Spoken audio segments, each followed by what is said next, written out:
Good afternoon. We're going to get to the very latest with what seems like a stalemate with the war in Iran in just a moment. But we wanted to start with how you are really impacted by this war.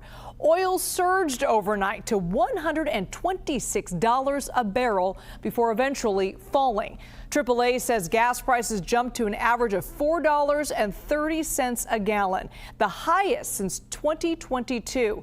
Now, President Trump was asked about the high gas prices just moments ago. Here's what he had to say. The average price of a gallon of gas is now $4.30 in this country. And you know what? And we're not going to have a nuclear weapon in the hands of Iran. The gas will go down. As soon as the war's over, it'll drop like a rock. There's so much of it. It's all over the place, sitting all over the oceans of the world. And it'll go down. But what won't happen is if Iran had a nuclear weapon and used it, then the whole world is a different place. What about You're not going to have to pay a little bit more for gasoline. The oil will go down rapidly as soon as the war is over. California tends to have some of the highest gas prices in the country, and one station in Los Angeles takes it to the extremes. This Chevron station ratcheted up the prices to over $8 a gallon, at least $2 more than the California average. And the job that many folks turn to make a little extra cash is also getting hit hard. Rideshare drivers say they are losing money, having to fill up for gas multiple times at prices over $4 a gallon. Drivers say efforts by Lyft and Uber to help are just not enough. I do Uber Eats, so I deliver food. I also do DoorDash.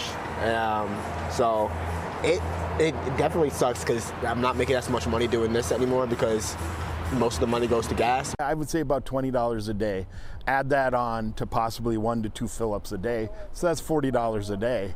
You do that 5 days a week, it definitely can impact. Joining us now is CBS News MoneyWatch correspondent Kelly O'Grady. Kelly, thank you for being with us.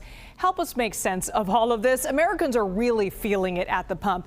You've talked to us about how we barely use any oil from the Middle East or the Strait of Hormuz for that matter.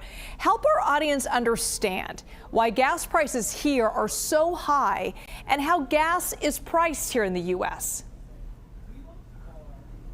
Yeah, so the way to think about this is oil is a commodity, just like coffee, just like a number of other agricultural products. So when you have a supply that goes down in terms of the global oil supply, but the same amount of demand, it's simple economics. The price is going to go up. And because it's priced on a commodity market, that impacts the price of things everywhere. It's not just you and me doing a backroom deal of I'm going to sell you this, but I'm going to sell this customer over here, a different price per barrel. It's set on the market.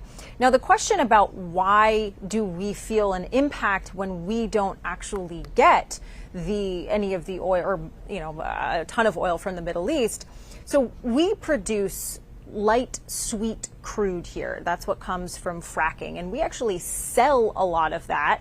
But the oil that we use here in the U.S. that powers a lot of different American industries, not all, but a good amount, is actually heavy, medium crude, and we have to get that from other places. So that's one reason beyond the fact that oil is set on a commodity market where the oil that is coming into this country and then is refined and goes into all sorts of different products like gasoline that we get at the pump, that it would be impacted by those prices rising, by the impact of the supply over in the Middle East. And then, the other piece of this is, you have just the question of oil traders, right? The price per barrel that we quote, okay, it's 120, now it's gone down to 115. These are oil traders placing bets on where oil is going to be in the future. Think of it as a little bit like investors with the stock market, and they see this being a long time supply constriction right now because there's so much uncertainty with how long the war in Iran is going to last, right? There's a comment from the Iranians, there's a comment from the president, and you really see that fluctuate in the price of oil. It doesn't mean that just like that supply changed. It's really them betting on where things are going to go. And all of these different things then flow through to the price of gas that we pay at the pump. Okay, so we know who is suffering because of these high gas prices. It's 99% of the population. It's you and I. But who's benefiting from these high gas prices? So in some respects, it is the oil companies that are getting a windfall from these higher prices. Because remember, they've made a number of investments, whether it be refineries, wells, etc., thinking that the price of oil was going to be much lower than it is right now. And all of a sudden, instead of it being $68 a barrel, it's above $100 a barrel.